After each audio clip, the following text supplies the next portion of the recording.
Hey everyone, got this in the mail yesterday, took it apart, and created a target for ExpressLRS. So today I'm going to show you how to flash it. So you'll start off with, I already took this apart, I apologize.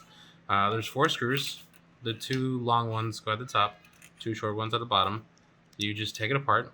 And this one's really nice. You don't even really have to disassemble this from this. And you can just kind of, what I do is I push on the antenna SMA and then kind of wiggle this thing out, and you don't really have to struggle too hard, but of course on the video I'm going to struggle pretty hard. Okay, so you pull this out, and you want to worry about, and you're probably going to see a metal plate here.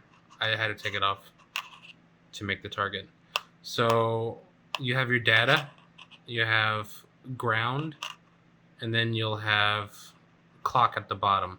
So when you plug this into your ST-Link, you kind of want, if you look at it just like that, if you look at these 1, 2, 3, you want those to be 1, 2, 3. Your IO, that's your data, your ground right here, and your clock, which is going to be right here. If you did want to power this with 3.3 volts, you could use this and you can power it. I like to plug it into the radio and turn it on while I flash it, but do not plug this in with the radio and power it with this. That's bad.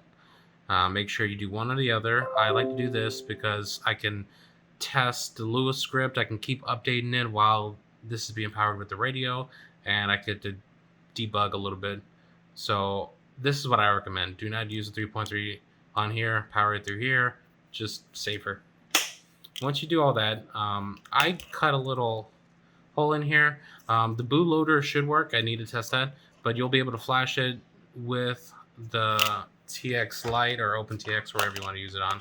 I'm using it on this guy, and it's working pretty good so far. Yeah, just put everything back. Actually, you can flash it and then unsolder those connectors and put it all back together.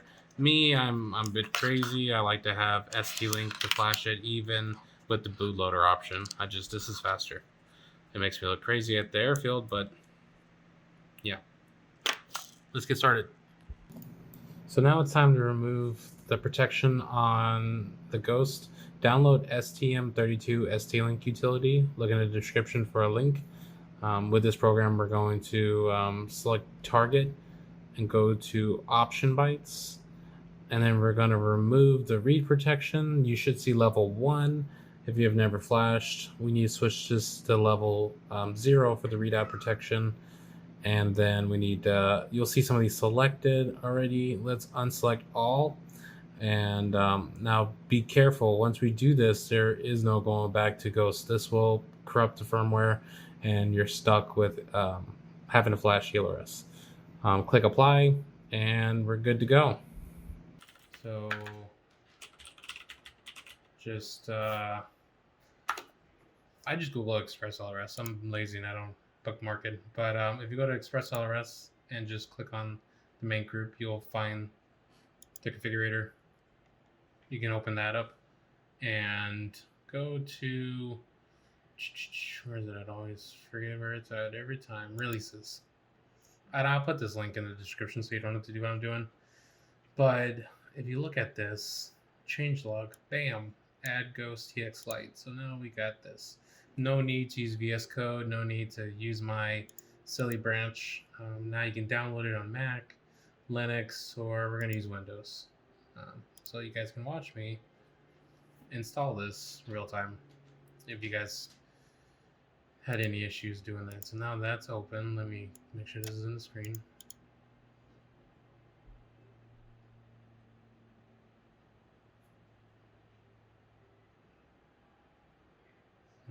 There it is finally.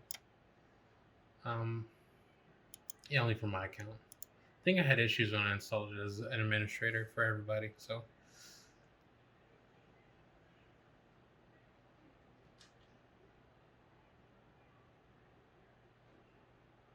I apologize for this wait time.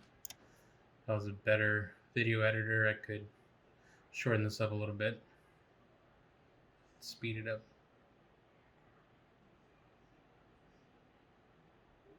Okay, now just click run.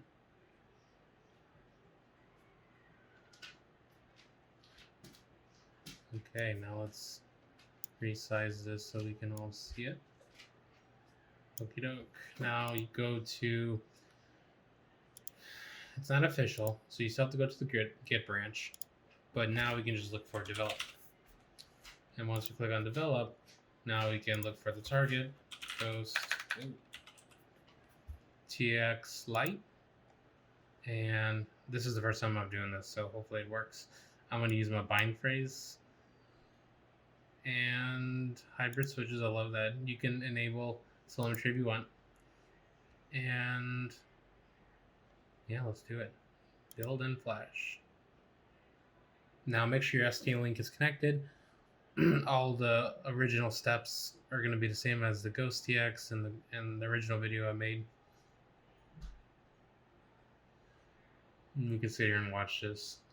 The first build that you do is going to take a long time because it has to download all kinds of platform I/O, Arduino libraries. If this is not your initial flash, it goes by pretty quick.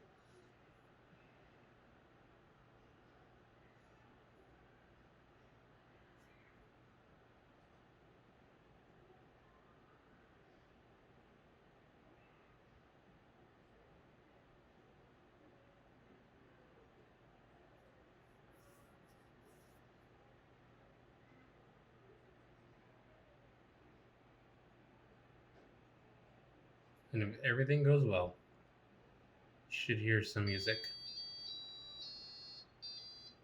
And it flashed. So this will be, if you care to look at this, it's pretty neat. This is your bootloader. This is going to flash, and now you can, whenever you build this again, I'll show you in a second. You can just go to that folder and copy that file, and you don't have to actually use an STlink ever again with this. And then this one flashes the actual firmware itself, and it flashes it at a different location, which is pretty neat. So if you just click build and then you go to logs, well, I'm not sure if it actually opens up, but if you click your logs, here's a little trick, and then you open the logs folder, you can look. Now what you might have to do, configurator, it's going to be in firmwares, your GitHub, source, PIO, builds, Ghost TX. Oh boy, I hope there's an easier way to do this. Copy this. Now what I do is I click here, rename this to ELRS, and click OK. Now copy that file onto your radio, and you can flash it just using openTX. Flash it with the STlink first. But then we can go to System, switch to the folders, go to a firmware. I made a Ghost TX Lite folder and put the firmware.bin file into this folder and rename it to .ELRS, and then hold and flash. Device is resetting. So now whenever you need to make updates to this, you don't actually have to use the STlink. You can just flash it through the controller and should be good to go. And you should see a bunch of LEDs and we're good.